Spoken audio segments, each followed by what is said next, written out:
राजस्थान में बीजेपी की सरकार बनने के बाद पहली बार आईपीएस अधिकारियों की लिस्ट भी जारी हुई है। पहली लिस्ट में एडीजी स्तर के 9 आईपीएस अधिकारियों के तबादले किए गए हैं। लंबे समय से आईपीएस की लिस्ट को लेकर कयास लगाए जा रहे थे। 40 से 45 आईपीएस बदले जाएंगे, लेकिन जब लिस्ट सामने आई तो सिर्फ 9 आईपीएस अधिकारियों के ही तबादले हुए। इसमें एडीजी स्तर के अधिकारी शामिल हैं। तबादले किए गए अधिकारियों में आईपीएस संजय अग्रवाल को अतिरिक्त पुलिस महानिदेशक इंटेलिजेंस राजस्थान, आनंद कुमार श्रीवास्तव को ADG armed battalion Rajasthan, Sanjeev Kumar को एडीजी कार्मिक, विशाल बंसल को ADG law and order, Vijay Kumar Singh को एडीजी एटीएस एसओजी, एस संगाथिर को ADG police headquarter, Rupendra Singh को एडीजी जेल, भूपेंद्र साहू को एडीजी टेलीकम्युनिकेशन, बीएल मीणा को एडीजी कम्युनिटी पुलिसिंग की जिम्मेदारी सौंपी गई है। कार्मिक विभाग ने इसके लिए आदेश जारी किए। हालांकि बताया जा रहा है कि कई जिलों के एसपी प्रमोट होकर डीआईजी के रूप में भी अपनी सेवाएं दे रहे हैं और ऐसे में उम्मीद है कि जल्द ही एक और 25 से 30 आईपीएस अधिकारियों की लिस्ट जारी होगी, जिसमें 20 से ज्यादा जिला एसपी बदले जाएंगे।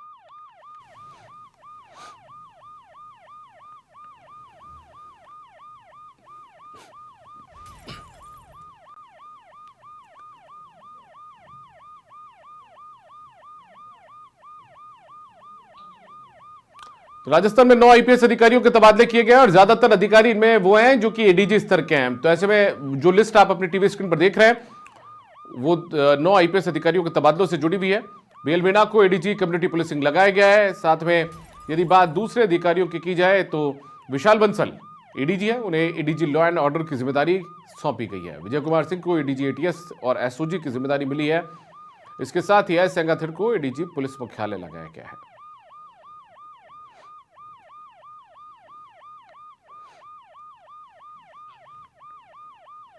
और ज्यादा जानकारी के साथ यादविंद्र शर्मा हमारे साथ जुड़ चुके हैं, उनका रुख करते हैं। यादविंद्र, काफी लंबे वक्त से जब आरएएस और साथ में आईएएस अधिकारियों की लिस्ट आई तो उम्मीद थी कि एक लंबी चौड़ी लिस्ट आईपीएस अधिकारियों की भी आएगी, यानी कि पुलिस के जो कप्तान है जिलों के वो बदल दिए जाएंगे। लेकिन जो पहली लिस्ट आई उसके अंदर महज 9 आईपीएस अधिकारियों के तबादले हुए हैं और ये अधिकारी भी पीएचक्यू में बैठने वाले हैं, यानी कि एडीजी स्तर के हैं।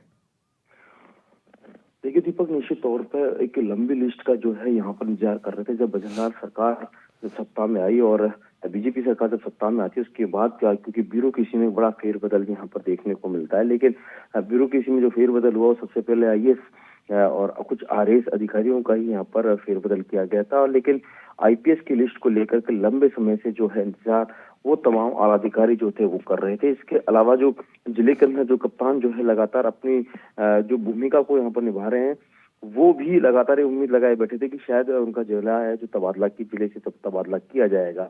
और एक बताया जा रहा था कि करीब 65 से 70 आईपीएस की लिस्ट जो है वो आनी थी। लेकिन जब लिस्ट आई तो महज 9 आईपीएस की, वो भी एडीजी स्तर के, जिसके अंदर करीब 2 ऐसे अधिकारी जो है, माफ कीजिए 3 ऐसे अधिकारी हैं जो जिनका प्रमोशन हुआ और प्रमोट होकर के वो एडीजी बने आईजी से। तो ऐसे 3 अधिकारियों को जो है एडीजी बना करके और उनको विभाग दिया गया, जिसमें अगर देखा जाए तो संजय अग्रवाल जो है जिसको दीपक एडीजी इंटेलिजेंस की जो है कमान जो है वो सौंपी गई है। इसके अलावा आनंद कुमार श्रीवास्तव जो कि 5 साल लगातार जयपुर कमिश्नर के तौर पर रहे, उनको एडीजी आर्म्ड बटालियन में भेजा गया। इसके अलावा संजीव नार्जरी जो है उनको एडीजी कार्मिक लगाया गया। साथ में विशाल बंसल जो कि आगामी चुनाव है तो ऐसे में लॉ एंड ऑर्डर की जो जिम्मेदारी जो है विशाल बंसल के पास रहेगी। इसके अलावा विजय कुमार सिंह जो कि एटीएस एसओजी की जो चीफ जो है उनको बनाया गया। अभी तक जो कि वीके सिंह जो है कार्यवाहक के तौर पर अपनी भूमिका निभा रहे थे। इसके अलावा